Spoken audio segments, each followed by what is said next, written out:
Você tem um deste? Sou louca pelo meu. Na verdade, adoro todas as minhas coisas. Já se perguntou de onde vêm todas as coisas que compramos e para onde vão quando nos desfazemos delas? Não conseguia deixar de pensar nisso, por isso quis saber mais sobre o assunto. E os livros diziam que as coisas se deslocam ao longo de um sistema. Da extração, para a produção, para a distribuição, para o consumo e para o tratamento de lixo. Isso tudo se chama a economia de materiais. Bem, estudei um pouco mais. Eu passei 10 anos viajando pelo mundo atrás de pistas de onde vêm as nossas coisas e para onde vão. E sabe o que eu descobri? Esta não é toda a história. Falta muita coisa nessa explicação.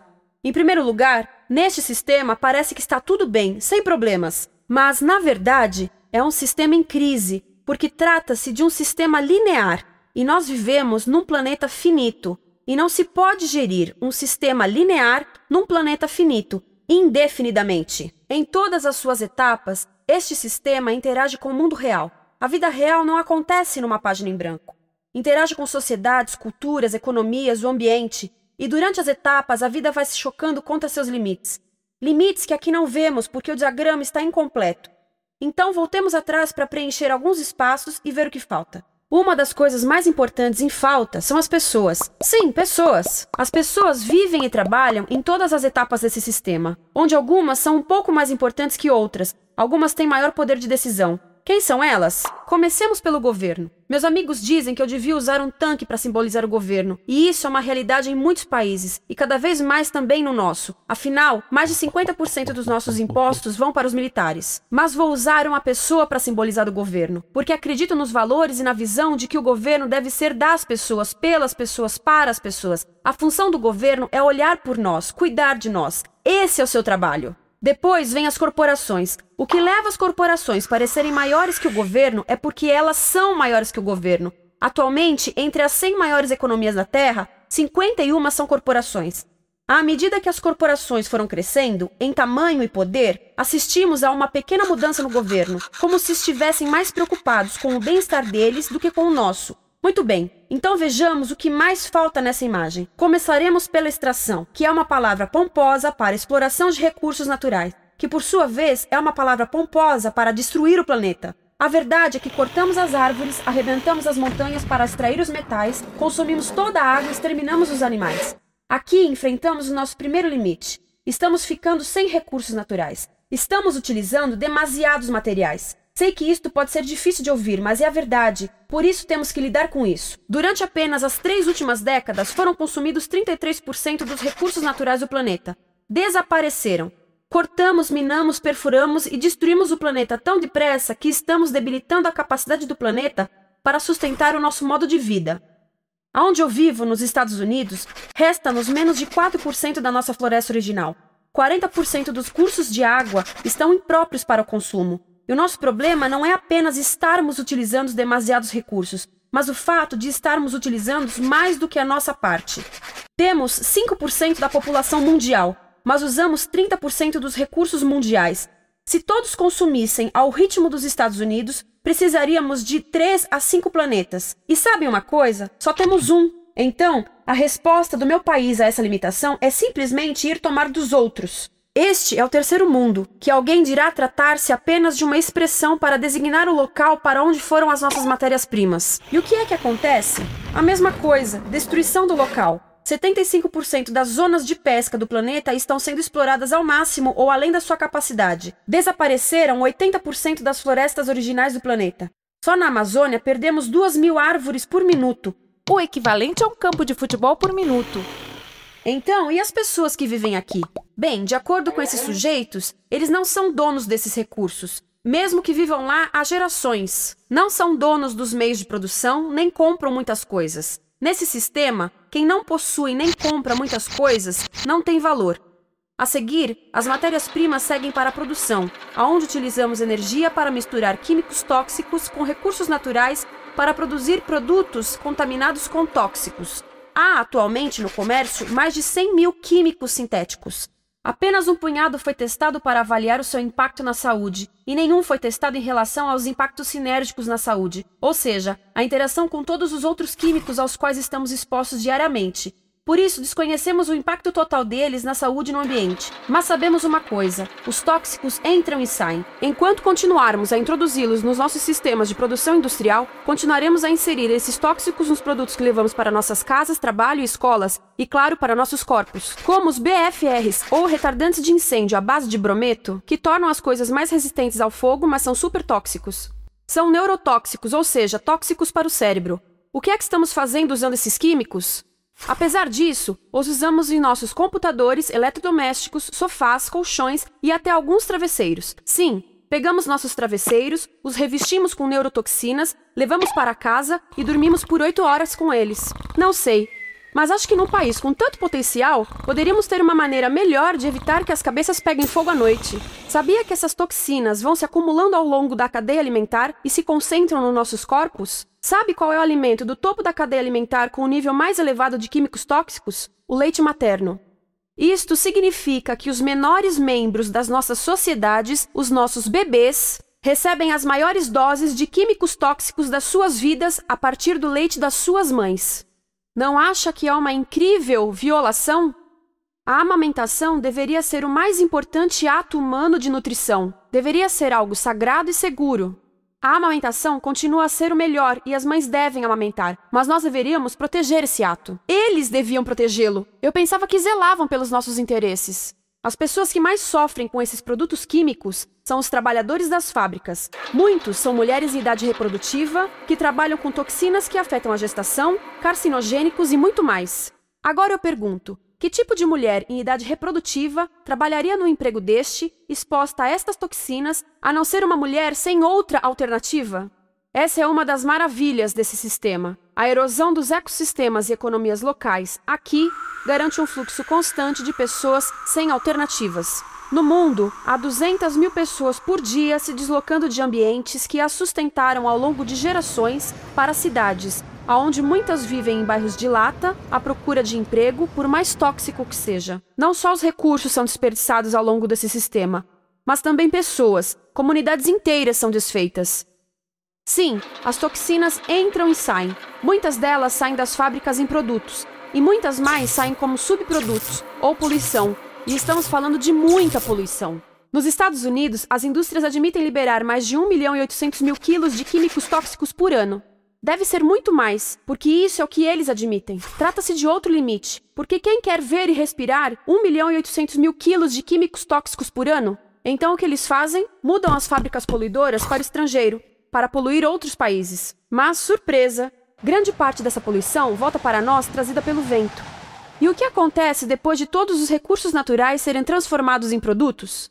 Passam por aqui, para a distribuição, o que significa vender todo o lixo contaminado com toxinas o mais rápido possível.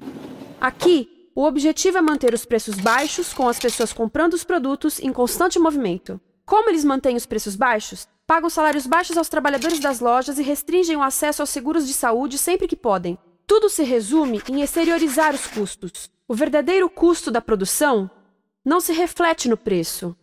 Em outras palavras, não pagamos aquilo que compramos. Outro dia estive pensando nisto. Ia a caminho do trabalho e queria ouvir as notícias. Por isso entrei numa loja para comprar um rádio. Encontrei um pequeno rádio verde engraçado que custava $4,99. Na fila do caixa pensei, como $4,99 podem refletir o custo da produção e transporte desse rádio até ele chegar nas minhas mãos? O metal deve ter sido extraído na África do Sul. O petróleo provavelmente do Iraque. O plástico produzido na China e talvez montado por uma criança de 15 anos numa fábrica do México. $4,99 não paga nem o aluguel do espaço ocupado na prateleira, nem parte do salário do empregado que me atendeu, ou as viagens de navio e caminhão que o rádio fez. Foi assim que eu percebi que eu não paguei o valor do rádio. Então, quem pagou? Estas pessoas pagaram com a perda do espaço dos seus recursos naturais. Estas pagaram com a perda do ar puro, com o aumento de doenças como asma e câncer. As crianças do Congo pagaram com o seu futuro, pois 30% delas abandonam a escola para trabalhar nas minas de coltan, um metal que usamos em aparelhos eletrônicos baratos e descartáveis. Estas pessoas pagaram por não ter direito ao seguro de saúde. Ao longo desse sistema, pessoas contribuíram para que eu comprasse o rádio por $4,99. Mas essas contribuições não são registradas por nenhum contabilista.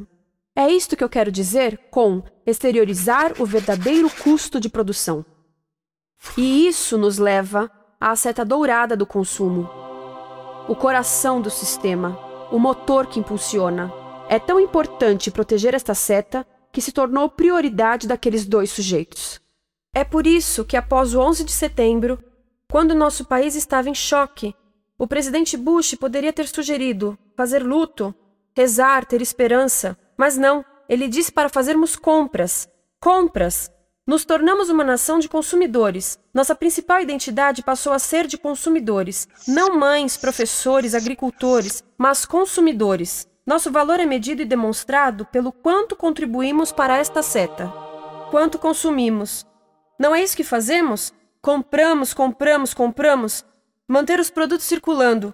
E como circulam?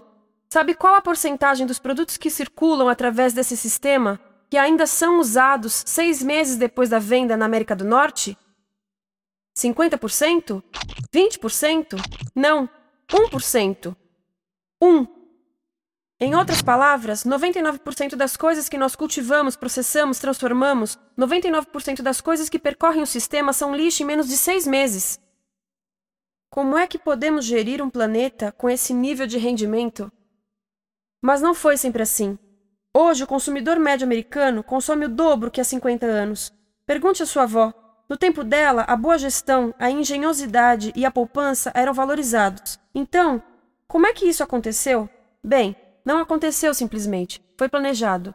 Pouco depois da Segunda Guerra Mundial, estes sujeitos estudavam a forma de impulsionar a economia. O analista de vendas Victor Lebow articulou a solução que se tornaria a norma de todo o sistema. Ele disse: a nossa enorme economia produtiva exige que façamos do consumo a nossa forma de vida, que tornemos a compra e o uso de bens em rituais, que procuremos a nossa satisfação espiritual, a satisfação do nosso ego no consumo. Precisamos que as coisas sejam consumidas, destruídas, substituídas e descartadas a um ritmo cada vez maior. O conselheiro econômico do presidente Eisenhower disse: o principal objetivo da economia americana é produzir mais bens de consumo. Mais bens de consumo? O nosso principal objetivo?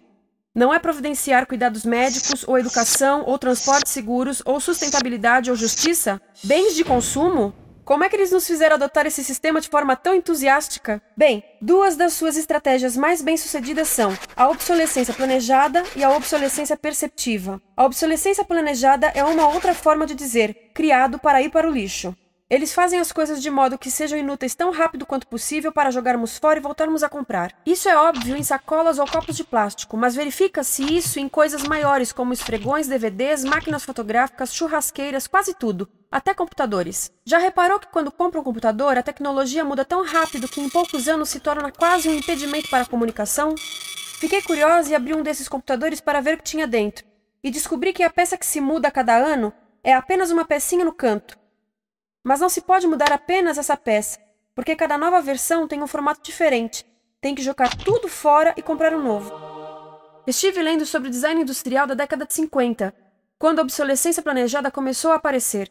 Esses designers eram muito claros sobre o assunto. Chegavam a debater quão rápido conseguiam que um aparelho avariasse, mas de modo que o consumidor mantivesse fé suficiente para ir comprar outro. Foi tão intencional, mas as coisas não avariam suficientemente rápido para manter essa seta funcionando. Por isso existe também a obsolescência perceptiva. A obsolescência perceptiva nos convence a jogar fora coisas que ainda são perfeitamente úteis. Como fazem isso? Mudam a aparência das coisas. Por isso, se comprou suas coisas há alguns anos, todos percebem que você não tem contribuído para essa seta. E como o nosso valor depende da nossa contribuição para essa seta, isso pode ser embaraçoso. Por exemplo, se eu tiver o mesmo monitor de computador gordo e branco na minha mesa por 5 anos e a minha colega tiver comprado um computador novo, ela vai ter um monitor plano brilhante que combina com o computador, com o celular e até com as canetas. Ela parece estar operando uma nave espacial e eu pareço que tenho uma máquina de lavar na mesa. A moda é outro bom exemplo. Já se perguntou por que os saltos dos sapatos das mulheres passam de largos para finos num ano e no próximo de finos para largos? Não é por haver um debate sobre qual deles é mais saudável. É porque usar saltos largos num ano de saltos finos mostra que você não contribuiu recentemente para a seta. Por isso não vale tanto quanto a pessoa com saltos finos ao seu lado, ou em um anúncio. É para comprarmos sapatos novos. A publicidade e a mídia em geral têm um papel importante nisto. Cada um de nós nos Estados Unidos é bombardeado com mais de 3.000 anúncios por dia. Vemos mais publicidade num ano do que as pessoas há 50 anos viam em toda a vida. Qual é o objetivo de um anúncio se não nos fazer infelizes com o que temos?